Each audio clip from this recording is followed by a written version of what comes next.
감히 말씀을 듣기를 원합니다. 시작. 나는 성경에 이렇게 말씀이 하나님의 말씀인 것을 믿습니다.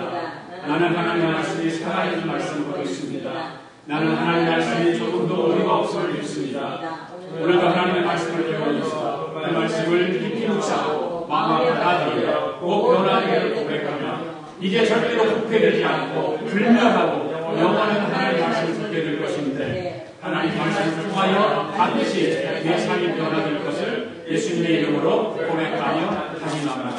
아멘. 앉으시면서 인사하십시오. 주의 사랑으로 사랑합니다. 함께 은혜 받기를 원합니다.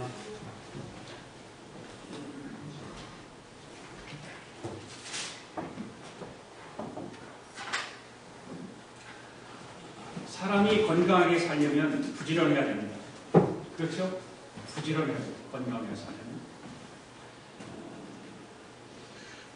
게으르면 질병도 자주 찾아오고 게으른 사람 중에 몸과 마음이 건강한 사람 별로 없습니다. 게으른 사람들.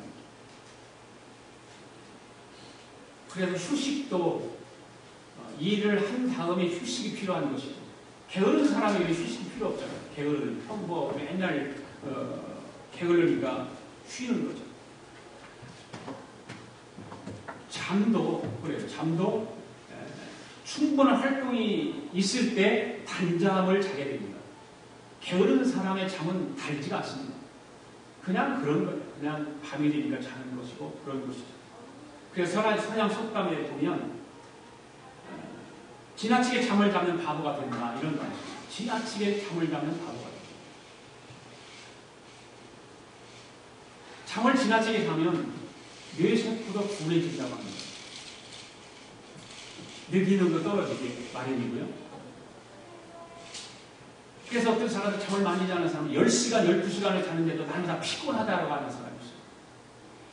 잠을 그렇게 자는데도 왜 피곤합니까? 그런데 어떤 분은 5시간, 6시간만 자도 개운하다고 하는 사람이 있어요. 중요한 것은 뭐냐? 수면의 양이 아니라 수면의 질이. 1시간을 자더라도 단잠을 자는 사람들은 거뜬합니다.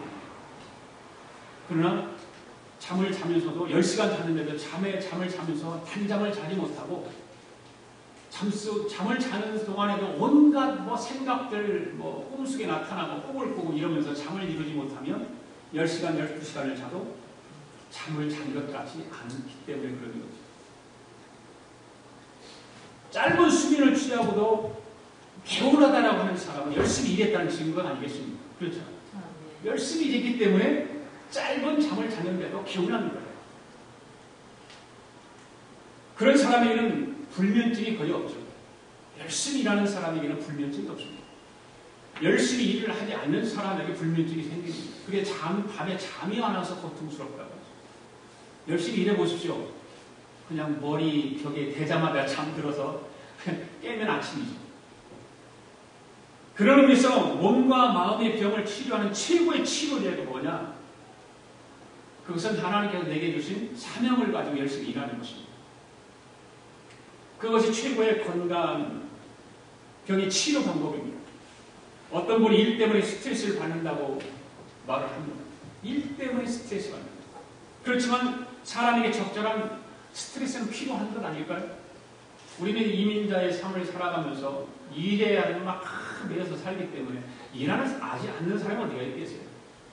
우리가 이민자의 삶을 안 살고 그냥 우리 고향 땅에서 살아도 일을 여전히 하는 것입니다. 그래 좀 다른 것은 문화가 다르고 언어가 다르고 모든 것이 다르기 때문에 조금 더 스트레스를 받는다는 것 뿐이죠. 그런데 일하는 사람에게는 스트레스가 다 필요한 거예요. 예를 들어 나룻배가 있는데 나룻배가 그 바닥에 짐이 좀 있어야 균형이 잡혀서 나룻배가 잘 갈 수 있어요. 만약 빈 데로 간다면 아마 출렁거리고 요동을 칠 것입니다. 트럭도 마찬가지예요. 트럭을 몰 때도 어느 정도 적재량이 있어야 균형을 잡아서 차가 잘 갈 수 있죠. 빈 차로 가면 흔들리고 그렇습니다. 그처럼 적절한 스트레스는 어떤 일의 추진력을 만들어가게 만드는 것이고 인간의 가능성과 잠재력을 깨우게 되고 심지어는 노화 방지도 해준다는 거예요. 적절한 스트레스. 그 여러분들이 인생을 살아가면서 나는 스트레스가 너무 많다라고 말하지 말고 적절한 스트레스를 만들어가는 거예요. 그래야 노화 방지도 생길 수 있고 인생을 균형 있게 만들어가게 되는 것입니다. 그처럼 적절한 스트레스는 필요하지만 또한 일에 너무 노예가 되어서도 안 됩니다. 많은 사람들이 일에 노예가 되어서 살아가는 사람이 참 많은 거예요. 왜 사람이 일에 노예가 됩니까? 가만히 생각을 해보면 뭐 때문에 그럴까요? 욕심 때문에 그래요. 욕심 때문에. 일에 노예가 되는 사람은 욕심 때문에 그렇습니다. 그래서 하나 일밖에 모르는 사람이 있어요. 놀 줄도 모르고 만날 줄도 모르고 즐길 줄도 모르고 서로 데이트할 줄도 모르고 그냥 일에 노예가 되어 사는 사람. 그 욕심 때문에 그러는 거예요. 만약에 그런 지나친 그 욕심, 지나친 그런 그 일에 노예가 되면 목표를 달성할 것 같지만 목표를 달성하는 것도 어렵고 힘이 들고 내 몸과 마음도 상하게 됩니다. 일에 너무 지나친 욕심을 내게 되면 그럴 수 있어요. 일은 단순한 것이 아니잖아요. 일이라고 하는 것은 우리 집사람이 어떻게 그래요. 가만히 일하면 생각을 해보니까 사람은 일하는 것의 즐거움으로 산다. 일하는 것의 즐거움으로 산다고. 그 말이 맞는지 안 맞는지 모르겠는데 모든 사람이 일을 하잖아요. 어쨌든 대통령도 일하고 국무총리도 일하고 교수도 일하고 학생도 일하고 다 일해요. 왜? 일하는 분야는 다 다르지만 다 일하고 사는 것이 인생이다. 그렇게 말을 해요. 근데 일을 하는 것이 단순하게 맞습니다.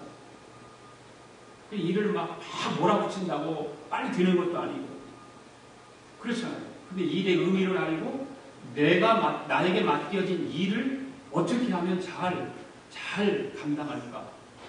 그거를 정상적인 단계를 거쳐서 꾸준하게 일하는 것이 바로 내 심신의 건강에도 좋고 일의 성취감도 좋아지는 것입니다. 그처럼 절제하는 삶은 몸과 마음은 건강하게 만들지만 신앙생활도 건강하게 만드는 거예요. 신앙생활.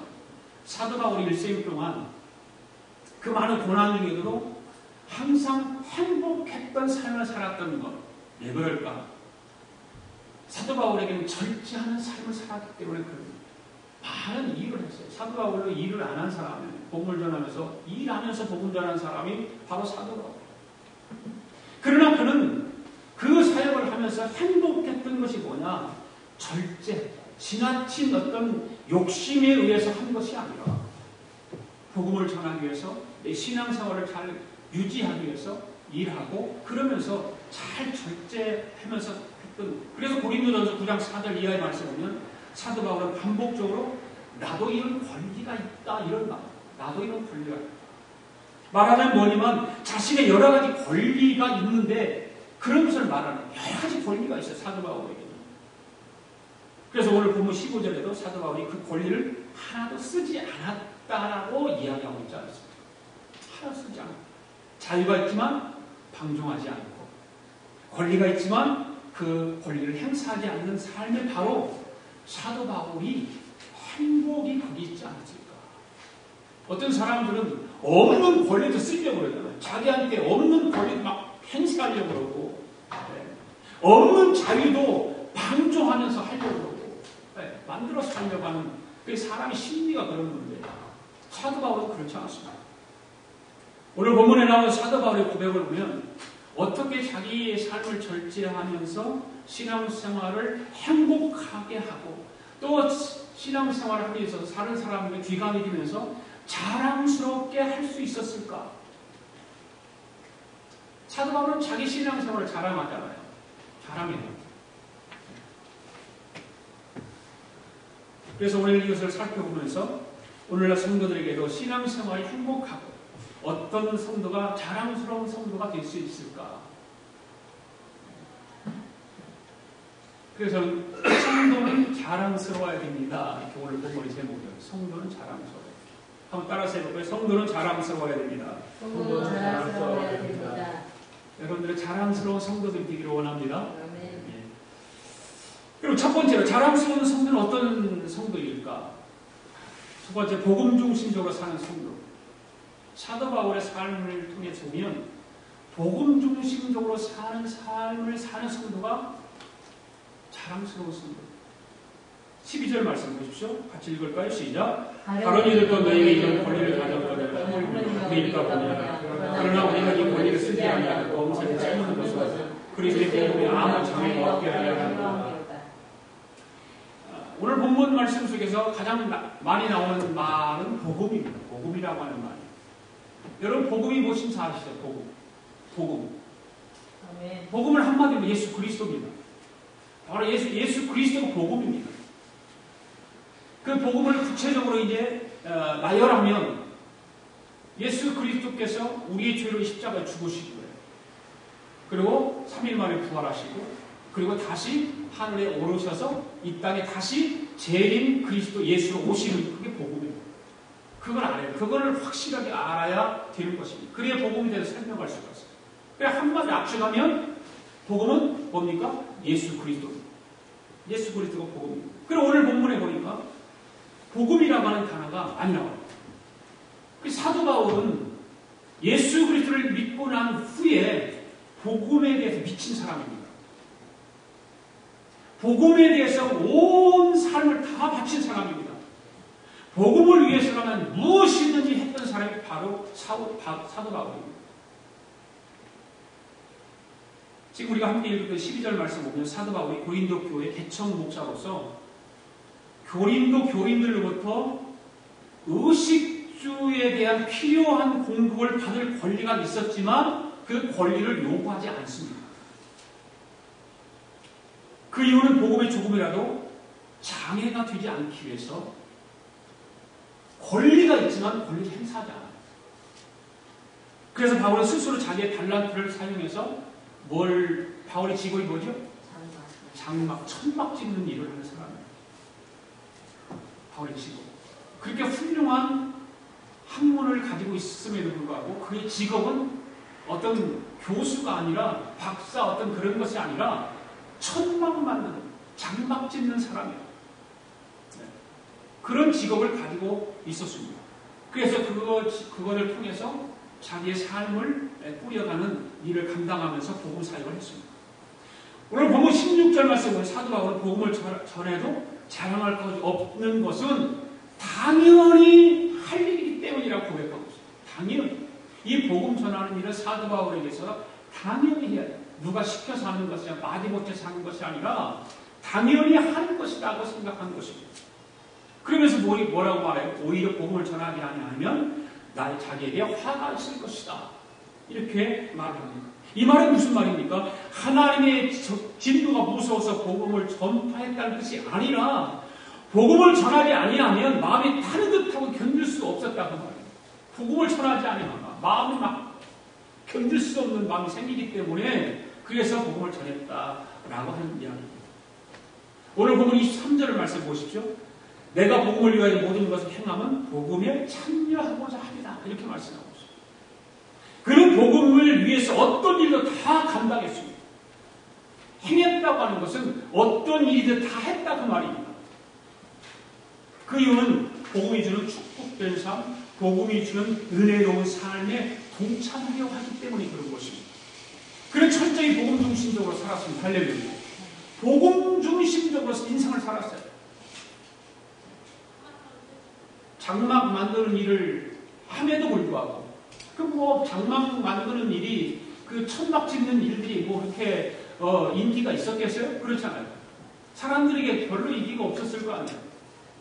사람들이 볼 때는 좀 직업이 좀 천한 직업에 속하지 않았을까요? 어떤 비즈니스를 했는지는 모르지만 그 일을 했어요. 그런데도 불구하고 바울은 복음 중심적인 삶을 살았습니다. 그래서 여러분 자랑스러운 성도가 되려면 복음 중심으로 사는 성도가 되어야 됩니다. 할렐루야. 바로 복음 중심적인 삶을 사는 사람이 자랑스러운 성도인 것입니다.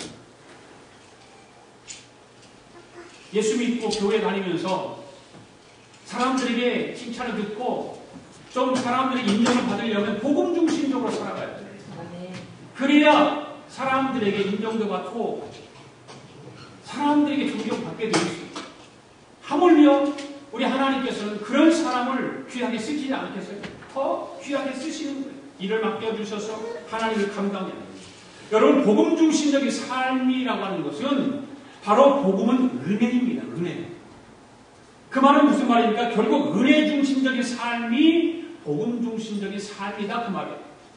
즉 하나님의 은혜를 깨닫고 그 은혜를 감격하고 그 은혜를 전파하고 자신이 하나님의 은혜를 받은 자로서 어떤 사람에게 은혜를 베풀어 주는 그런 삶, 은혜를 전달하는 삶, 은혜를 통해서 그를 도와주는 삶, 바로 복음 중심적인 삶이 될 뿐만 아니라 그런 사람의 삶이, 그런 삶을 살아가는 성도가 자랑스러운 성도인 것입니다. 교회 생활을 하다 보면 가끔 속상한 일이 생기잖아요.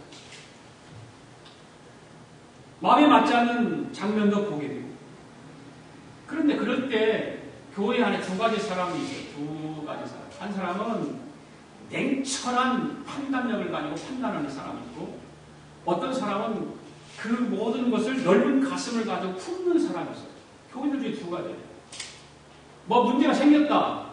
그러면 냉철한 자기 그 머리로 막 분석하고 그래 판단하는 거예요. 그런 사람이 있어요. 그리고 어떤 사람은 은혜로 감싸는 사람이 있어요. 여러분들은 어떤 사람이기를 원합니다.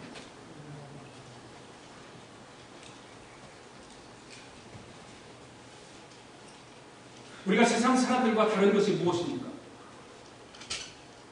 바로 은혜를 앞세워서 사는 것이 가장 다른 거 아닐까요? 은혜를 앞세우는 거예요. 냉철하게 내 비상한 머리를 가지고 판단하고 정죄하고 그런 것이 아니라 하나님이 내게 주신 그 복음을 가진 은혜를 통해서 앞세워 살아가는 것이 멋진 사람입니다. 왜 은혜를 앞세워 살아가야 될까요? 사실상 나 자신도 누군가의 은혜가 필요한 존재이기 때문에 그런 거 아닐까요?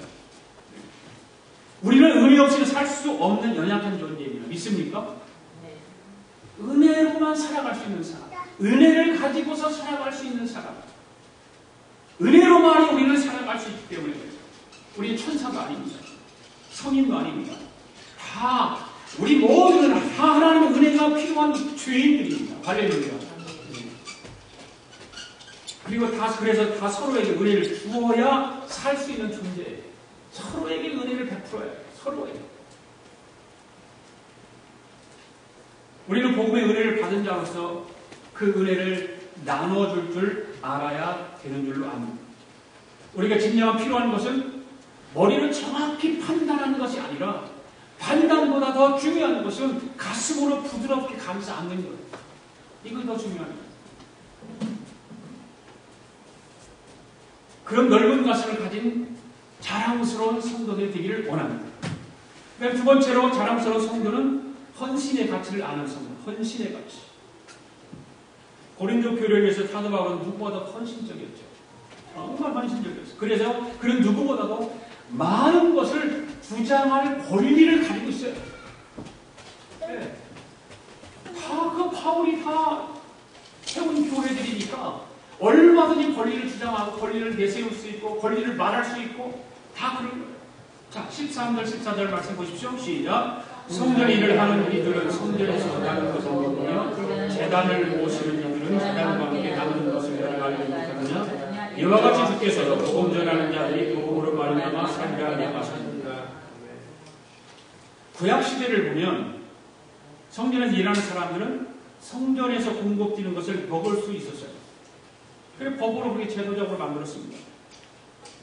주님께서도 마찬가지로 신약시대 와서 주님께서도 복음 전하는 자들이 복음을 전하는 일만 해도 먹고 살 수 있도록 배려해 줬어요. 즉 성도들이 물질적으로 헌신하면 그것을 통해서 사역자들이 생활하도록 그렇게 만들어 놓은 거예요. 그것이 지금 시대적으로 만들어 놓은 거냐, 성경적으로 그렇게 제도적으로 다 만들어 놓은 거예요.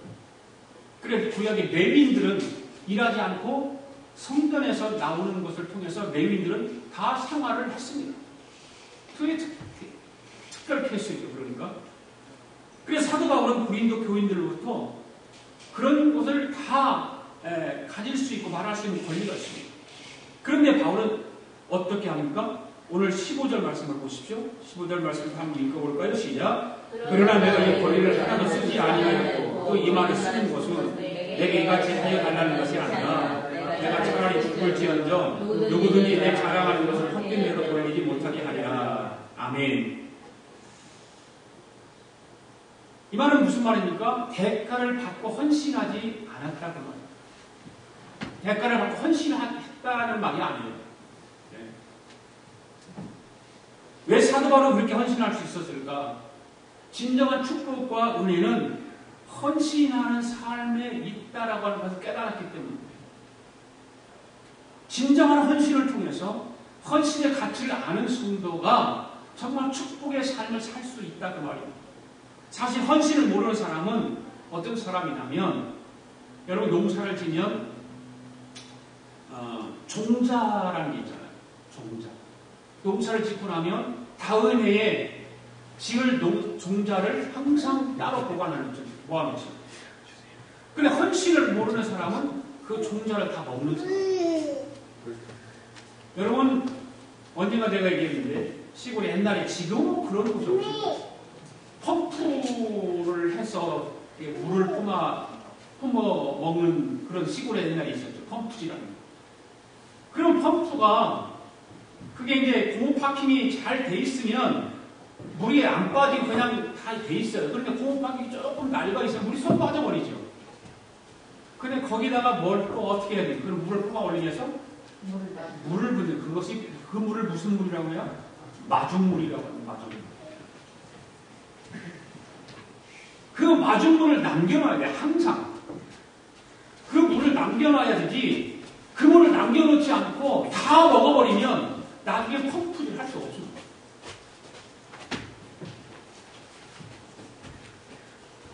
왜 인생 펌프가 메말라서 은혜의 생수가 솟지 않을까?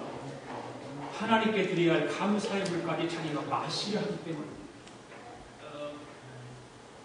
하나님 것과 내 것을 구별할 줄 알아야 되는데 하나님 것과 내 것을 구별하지 못하는 거예요. 헌신의 가치를 알아야 된다 그 말입니다. 여러분 진정한 축복받기를 원하신다면 헌신을 두려워하지 말고 기쁨으로 헌신할 수 있기를 바랍니다. 믿음 생활을 하면서 헌신을 하지 않는 미지근한 모습 속에서는 결코 축복된 삶이 주어지지 않고 오히려 인생이 고통스러운 거예요. 억지로 하는 건 고통 아닙니까? 그렇잖아요. 억지로 하는 마지못해서는 고통스러운 거예요. 그러나 헌신을 다짐하고 내가 헌신하겠다고 기쁨으로 헌신하면 기쁨이 되는 거예요. 대개 보면 믿음 생활을 하면서 십자가를 피하고 우중충한 모습으로 신앙생활을 하는 분들을 보면 그런 분들은 고통도 많고 근심도 많고 염려도 많고 두려움도 많고 고민도 많고 영적인 아픔도 많은 사람. 그런 사람. 해보면 여러분 주위 보세요. 여러분 주위를 보시면 잘 십자가를 져야 되는데 십자가를 피한단 말이에요. 예수님께서도 내 십자가를 지고 가라는 거 아니에요. 그래야 그 십자가를 지고 갈 때 너의 길이 평탄한다고 말씀하고 있는데 그 십자가를 자꾸 피하는 거예요. 그런 사람들을 가만히 보십시오. 삶이 어떤가. 왜 신앙인들 가운데 불행하게 사는 사람이 있을까? 헌신을 두려워하기 때문에. 헌신을 두려워합니다. 그리고 조금 힘든 일이라면 피하려고 합니다. 쫙 도망치고. 헌신의 가치를 알아야 되는데 헌신의 가치를 모르니까 헌신하는 걸 두려워하고 자꾸 피하려고 하는 것입니다. 그런데 그런 태도를 자꾸 가지게 되면 자꾸 입에서는 불평의 소리가 나오고 불만이 나오게 되고 그러는 거예요. 그러나 어디에 가든지 십자가를 지고 힘든 일을 맡아서 하려고 할 때 그 본인에게는 기쁨과 보람과 감사가 넘치게 되는 것입니다. 내게 맡겨진 사명, 그걸 따라서 헌신할 줄 알아야 돼요. 성도는 성도대로, 학생은 학생대로, 청년은 청년대로 맡겨진 일들이 다 있어요. 하나님께서. 그럼 게을러 터져가지고 그걸 못해요.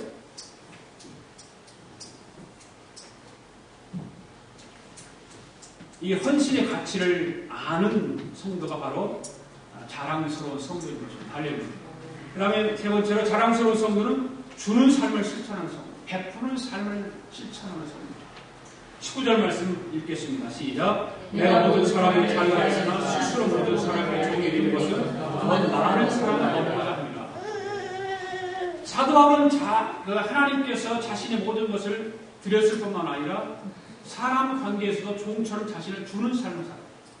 헌신하고 주는 삶을, 베푸는 삶을 살았다는 거예요. 사실 주는 사람이 자랑할 것이 많은가요? 받는 사람이 자랑할 것이 많은가요? 주는 사람이 자랑할 것이 더 많은가요? 주는 사람. 또 이 세상에서 주는 기쁨만큼 좋은 것이 없잖아요. 받는 기쁨보다 주는 기쁨이 더 큰 거예요. 주고자 하면 감사가 충만하게 되지만 받고자만 하기를 원한다면 그 입에서는 불평이 나오게 되죠. 왜? 점점 더 좋은 것을 받아야 되고 더 큰 것을 받아야 되고 더 아름다운 것을 받아야 되는데 전에 받은 것보다 조금 작은 거 받았다, 부족한 거 받았다, 불평 나오게 되죠. 그런 거예요. 가끔 보면 어떤 사람들은 자기가 어려운데 힘써 남을 돕는 분들이 있어요. 정말 어려운데도 불구하고 남을 베풀어요. 그런 사람들을 볼 때마다 감동이 오고 눈물이 나죠. 이게 자동적으로 그런 사람을 위해서 기도하게 되고 그들의 가정을 지켜주고 그들의 자녀를 축복하시고 그런 기도가 나오게 됐습니다. 우리가 물질 생활 때 꼭 지켜야 할 두 가지 원리가 있습니다. 첫 번째는 뭐냐면 열의하면 하나님이 써야 된다. 열의하면 11조. 그러면 두 번째는 뭐냐? 한 달에 하루 버는 돈은 목숨 가난한 자를 써야 된다. 한 달에 하루 버는 목숨 가난한 자를 씁니다. 그게 성경적이에요. 신명기 14장에 쭉 보면 거기서 보면 하나님을 위해서 10분의 1, 선교와 구제를 위해서 30분의 1을 쓰라는 것이 성경 기준입니다. 그런 남을 베풀고 남의 삶을 이렇게 도와주는 삶을 살아가는 사람, 바로 그런 사람들이 자랑스러운 성도인 것입니다. 우리 교회가 청계 비전을 가지고 재정의 10분의 1을 선교비로 지출하고 있지 않습니까? 저는 이 비전을 계속해서 이루어가기를 원해요. 여러분들도 이 비전을 위해서 기도하면서 본인의 선교사의 사명을 잘 감당할 수 있기를 원합니다. 더 나아가서 굳이 하는 일도 하고 싶어요. 우리 집 옆에 스토리 그에서 조금 더 밑으로 내려가면 그 넓은 공터가 이렇게 있어요. 토요일 날 이렇게 그런 데 가보면 홈레스들 같은 그건 뭐 교회인지 어디 개인인지 모르지만 먹는 것을 쫙 갖다가 테이블을 갖다 놓고 거기서 그렇게 와서 홈레스들이 와서 가져가고 먹기도 하고 이런 일을 해요. 많은 교회들이 그 일을 합니다. 홈레스들을 위해서 먹는 것을 주고 또 음식을 주고 그들을 살아갈 수 있도록 그 280번 우리 집으로 들어오기 전에 280번 후에서 오른쪽에 보면 그 언덕이 흙이 있는데 그 흙 밑에 천막들이 좀 몇 개 있어요. 다 무너지고 아마 거기서 홈레스들이 살지 않나. 그래서 제가 거기를 지나가면서 항상 그러는 거예요. 저기 한번 가봤으면 사람이 사는 곳인가 아닌가. 만약 사람이 사는 곳이라면 그게 먹을 것을 갖다 줘야 되지 않을까. 이런 생각을 해요. 아직 거기를 가지는 못했어요. 우리가 그렇습니다. 남을 베풀고 가난한 자들을 위해서 이렇게 나눈다고 하는 것은 예수님께서 가르쳐 주신 것이었어요. 예수님께서 하신 일이에요. 그 일을 우리도 해야 되는 거예요. 그것이 그렇게 하는 성도가 좋은 성도 아닌가요? 그런 삶을 살아가고 교회에서도 그것을 위해서 노력하고 기도하고 우리 머리를 맞대고 그 계획을 세우고 이런 성도가 좋은 성도예요. 우리는 좋은 일을 위해서 항상 앞서 나설 줄 알아야 돼요. 선교사님들이 전방에 선교에서 고통을 또 식탁을 대할 때 후방에 있는 우리만 맛있는 음식을 사 먹으면 되겠어요? 그렇죠. 주님께서 오병이어의 기적을 일으켰을 때 수많은 사람들이 먹었던 것을 음식물이 아니었고 바로 사랑이었죠. 사랑. 물론 영적인 의미로 사랑이라고 말을 하지만 그래서 사랑이 있는 곳에 기적이 일어나는 거예요. 사랑으로 그것을 헌신했을 때에 오병이어의 기적이 일어난 거 아니에요? 5,000명이라는 사람이 먹을 수 있는 거예요. 그 희생하지 않으면 나누려고 하는 그런 마음이 없었으면 이건 안 돼요. 나 혼자 먹을 거예요. 나 혼자 먹어야 되라고 내가 움켜쥐었다면 5,000명의 사람들이 먹을 수 없었을 거예요. 그냥 나누려고 하는, 베풀려고 하는 그 마음이 있었기 때문에 거기에 기적이 일어나는 것입니다.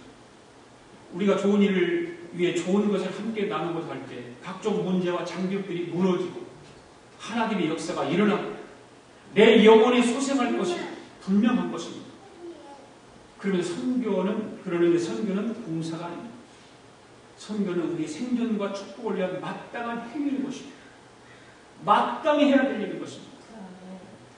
오늘 본문 20절에서 22절 말씀입니다. 사도 바울은 거룩한 변신의 천재였어요.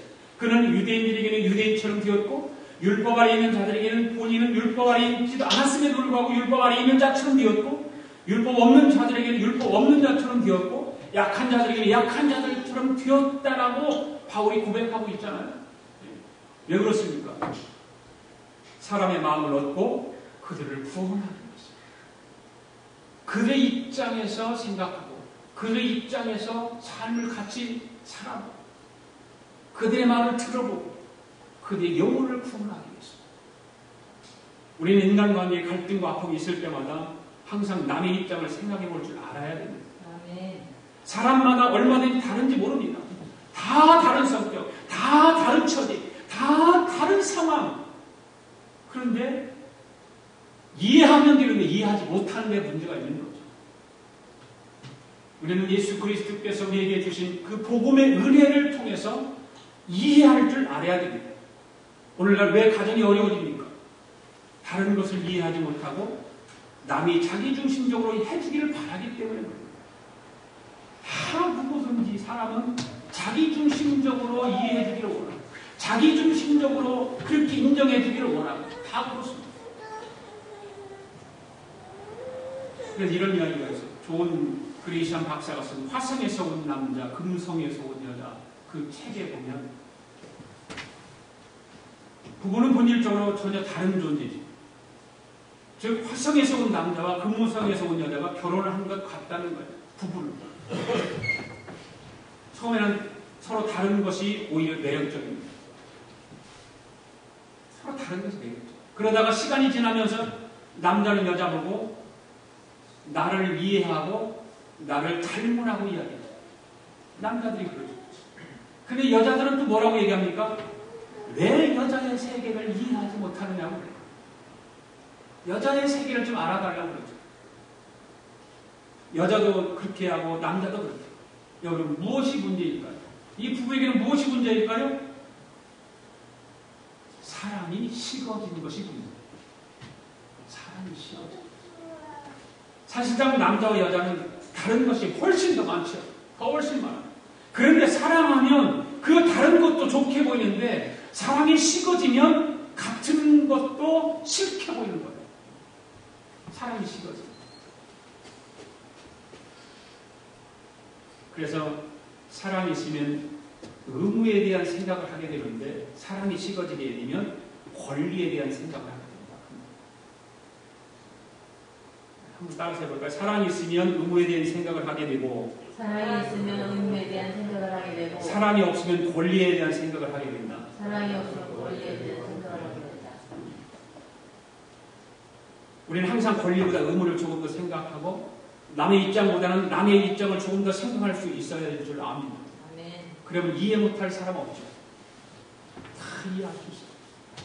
사람은 자신이 그 상황을 당해봐야 상대방의 마음도 알 수 있습니다. 사람은 사람을 이해하지 못할 일이 않습니다. 그래서 이해하려고 해야 됩니다. 내가 그것을 노력해야 되지 그냥 이해되는 건 절대 아닙니다. 그 사람 입장도 해야 되고 생각해야 되고 그 그 사람 입장에서도 한번 해보고. 한국의 조이성교라는 곳이죠.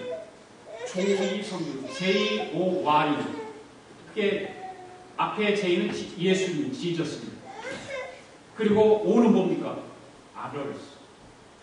그리고 Y는 뭡니까? you. 그 말이거든요. 그거를 약자로 어떻게 쓴 거예요? 첫째는 예수님 생각해야 돼요. 그 다음에 두 번째는 뭐예요? 당신. 다른 사람. 그 다음에 세 번째가 나. 그렇게 생각을 하고 사람들은 나부터 생각하게 되지 다른 사람만 생각하지 않아요. 조이성교인은 첫 번째 예수님이고 그리고 두 번째는 다른 사람 그리고 세 번째가 나예요. 이런 부분을 나보다 남을 먼저 생각하며 사는 사람이 바로 가장 자랑스러운 성도가 되는 방법입니다. 나는 나를 먼저 생각할 것이 아니라 나를 왜 나중에 생각할까? 사람은 원래 누구나 충분히 행복할 수 있도록 창조가 되었지 않습니까?